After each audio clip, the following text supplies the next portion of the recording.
boa noite. Sou o Leonardo, técnico do São Paulo Tigers, time paulista de Flag X8. Tá? Vou responder as perguntas aqui do nosso amigo Felipe.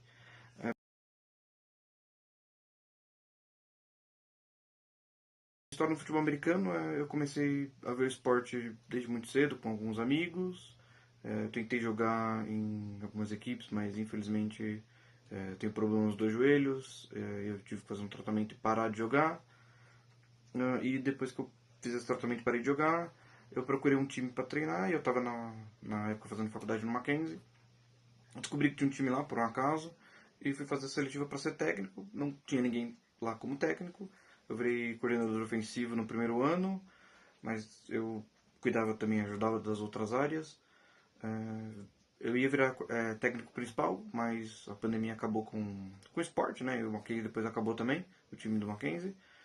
E ano passado eu fui convidado pelo meu amigo Felipe Tozini, o quarterback do São Paulo Tigers, a voltar a ser head coach pelo Tigers.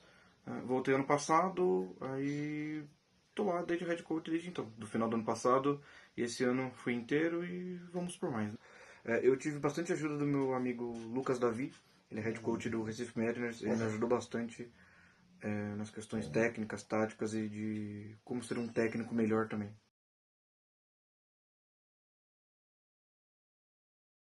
Começando a pergunta, em 2024 nós tivemos uma seletiva com, salvo engano, foram 23 ou 24 candidatos. Apareceram 10 pessoas no dia e nós selecionamos 8 para passar para o time. E desses 8 a permanência foi muito baixa, acho que ficaram 4 atletas, 4 ou 5 atletas do time. Um teve que sair agora no final do ano por questões de trabalho e tudo mais. É uma dificuldade de encontrar atletas hoje em dia, mas a questão de. Principalmente o Tigers, por ser muito conhecido, por ser um time muito bom, ser um time muito veterano, há muitos anos consistentemente ganhando na temporada regular bastante. É muito difícil achar pessoas que tenham a entrega mental para se dedicar para o esporte e entender que a gente aceita as pessoas que, mesmo não conhecendo o esporte, você só precisa se dedicar e ir lá e treinar com a gente, ficar com a gente, que a gente vai desenvolver o atleta. Então, pelo menos no Tigers foi essa dificuldade que eu tive. Mas na minha história toda no futebol americano, no Mackenzie eu também tive uma dificuldade. Mais de comprometimento mesmo, assim. De encontrar atleta, a pessoa vai num treino, aí desaparece, aí fala que vai, aí não vai. Então, e as redes sociais também, você precisa saber movimentar muito bem rede social. E a gente não tem uma equipe específica para isso. Então a gente tem essa dificuldade.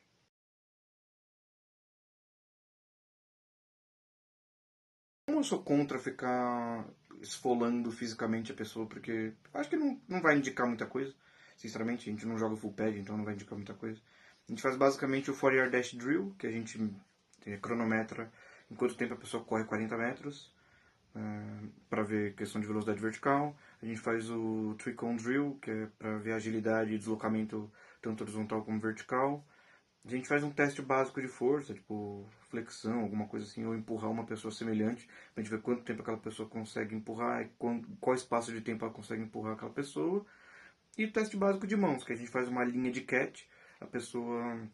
Ficam 8 pessoas com bola, a pessoa vai correndo nessa linha, vira para um lado, recebe, vira para o outro, recebe, vira para um lado, recebe, e ela tem que fazer o máximo de número de repetições em velocidade em linha reta que ela conseguir em uma vez só. Então, é basicamente isso que a gente faz. É mais para ver onde a pessoa tem mais aptidão a jogar. E a gente indica, ó, como você recebeu bem a bola, a gente gostaria que você fosse para o ataque. Mas se a pessoa fala, não, eu prefiro jogar na defesa, ou eu gostaria de testar, eu sou muito aberto a pessoa jogar onde ela se sente melhor. Porque não adianta ela jogar numa posição que ela não está se sentindo bem, ela não vai continuar no time, ela não vai ter permanência no time, ela não vai se desenvolver como atleta, não vai ficar feliz, ninguém vai ficar feliz em todo o processo. Então, como é um esporte muito amador ainda no Brasil, eu prefiro que a pessoa se sinta bem e fique no time, do que a pessoa jogue numa posição que ela é forçada a jogar, do que. E fica mal no time, ou não fica no time. A gente tem bastante desistência mesmo. E é uma coisa até que, infelizmente, normal em muitos times de futebol americano.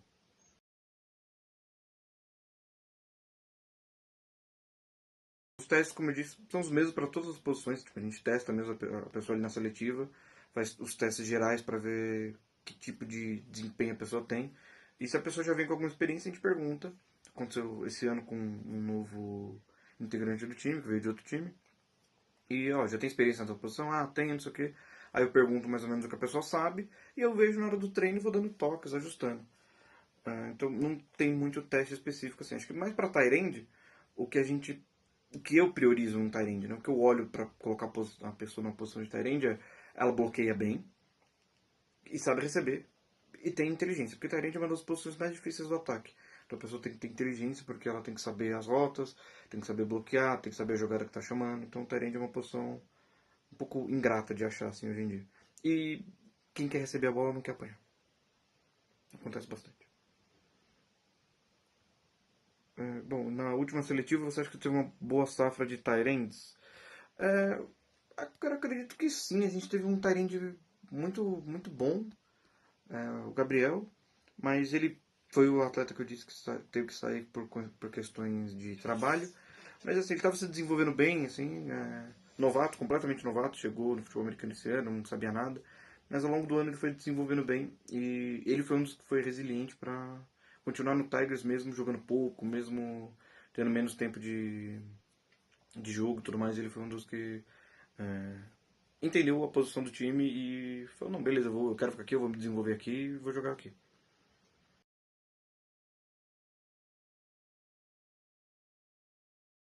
Olha, eu acredito que o nosso teste, a gente realiza um teste que eu acho melhor, assim, porque, como eu disse, é um esporte amador, então acho que não tem muito sentido você ficar esfolando as pessoas só pelo. Porque, nos Estados Unidos eles fazem isso, mas, enfim, outro cenário. Acho que não tem muito sentido ficar fazendo isso fisicamente com as pessoas. E assim, como eu te disse, é muito difícil saber se está dando certo ou não no Tigers, não só pelo pouco tempo que eu estou lá na equipe, mas pela dificuldade de se jogar no Tigers. A gente tem um elenco que, como eu te disse, é muito experiente, tem bastante gente boa. O Tigers pelo segundo ano seguido, foi 6-0 na temporada regular. Então a gente ganhou todos os jogos da temporada regular. E na história do Tigers, salvo engano, é a quinta temporada que vai 6-0. Então assim, tem muita gente boa, tem muita gente experiente. E é difícil assim avaliar a seletiva nesse aspecto. Eu precisaria de acho que do espectro maior de anos, assim, de temporadas pra gente ver. Realmente com certeza. Mas os métodos, como eu disse, é o método que na minha cabeça faz mais sentido por uma questão de atleta amador, de bem-estar e tudo mais. Eu acredito muito na questão social de um time, de um esporte. Né? De um time e do esporte.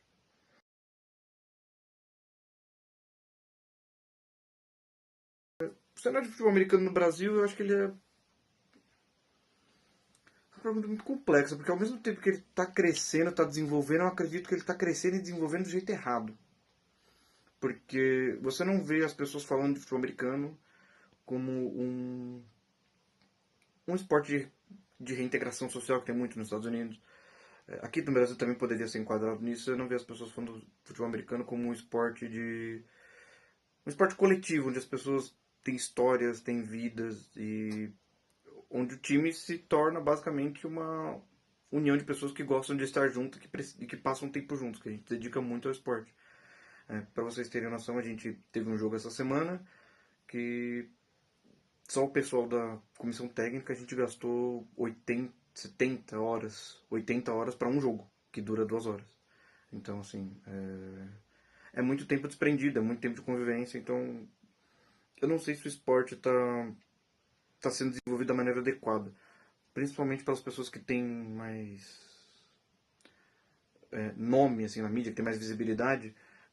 Muitas pessoas, vocês que já devem acompanhar alguma coisa de futebol americano, você já viu que tem gente que basicamente traduz coisa do inglês para o português e age como se fosse um grande conhecedor do esporte. Então, o esporte está indo para um caminho de aposta que tem muito nos Estados Unidos, tem muito tempo lá, que é uma coisa nova, eu não sei como é que vai se desenvolver. Mas no esporte em geral, assim, tem muita gente comprometida, tem muita gente interessada no esporte. Caso vocês não conheçam, eu sugiro acompanhar o trabalho do Spartans, do Rodrigo Feu. É um trabalho muito interessante, muito consistente. É um time de full pad que tem categoria de X5, tem categoria de base, tem X8 integrado. Então eles fazem um desenvolvimento bem legal. O Feu tem bastante consciência assim, das coisas, é uma estrutura muito interessante do Spartans.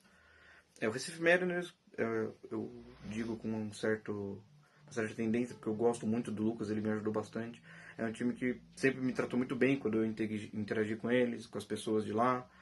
E eles desenvolvem muito bem o ser humano, as pessoas. Então, assim, o cenário do esporte jogado é uma coisa, o cenário do esporte no Brasil é outra. No Brasil tem essas questões de mídia, que eu entendo, né? É uma questão financeira, mas no esporte que joga é uma história completamente diferente. Pô, as pessoas se ajudam, outros times ajudam uns aos outros. Tivemos a questão do Coritiba, que faleceram infelizmente 3 jogadores esse ano, né? Foi uma comoção bem grande. É, nós temos tentativas de desenvolvimento técnico, desenvolvimento de jogador por meio das conferências de futebol americano que tem no Brasil. Eu já fui em uma. Tem palestras bem interessantes, mas eu não consigo avaliar o quão bem elas são aproveitadas, porque, enfim, a gente conversa com outros times, a gente vê algumas reações e basicamente joga a bola pro alto, corre aí e segue a vida, assim. Muito time é assim. Por isso que no estado de São Paulo, na categoria que a gente joga o X8, ela infelizmente está passando por um processo muito ruim que está chegando próximo ao fim. Mas até no X5 tem muito time que nasce em um ano, no ano seguinte já desaparece, aí some jogador, aí o jogador vai para outro time. Então é muito complicado assim. Cada ano aparecem 2 times, surgem 3 novos, morrem mais 3 times. Então eu acho um pouco complicada a situação. Sobre a questão de valorização no cenário brasileiro, bom, do ponto de vista do esporte, eu acho muito difícil valorizar um esporte como o futebol americano, porque ele é um esporte muito caro, ele é um esporte que você precisa de equipamento, principalmente full pad, você precisa de equipamento. Toda vez que você chega numa prefeitura para solicitar ajuda, mesmo para a lei de apoio ao esporte, alguma coisa, é muito difícil você ter esse apoio. Não, nem digo em São Paulo, mas outras praças que eu conheço é muito difícil ter esse apoio.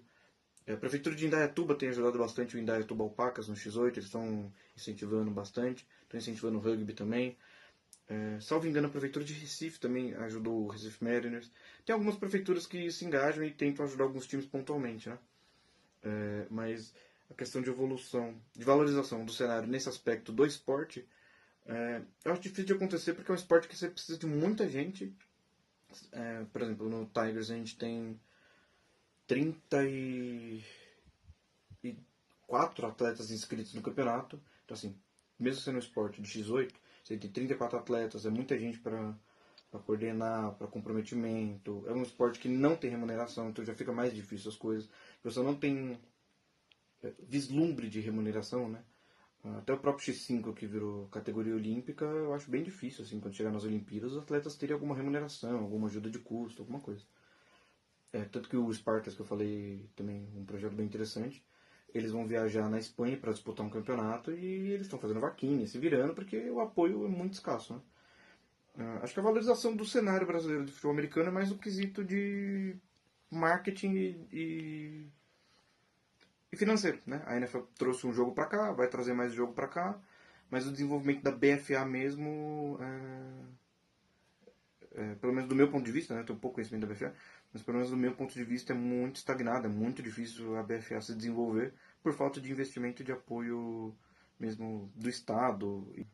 É uma situação complicada, sabe? Acho que muitas empresas não têm noção de como o esporte pode ser usado para integrar as pessoas, até para questão socioeconômica mesmo e tributária, né? Tem algumas empresas que não têm noção de benefícios tributários que elas podem ter apoiando o esporte amador e patrocinando um time e tudo mais. Então, acho que essa é a questão mais de desenvolvimento mesmo do cenário brasileiro, tá?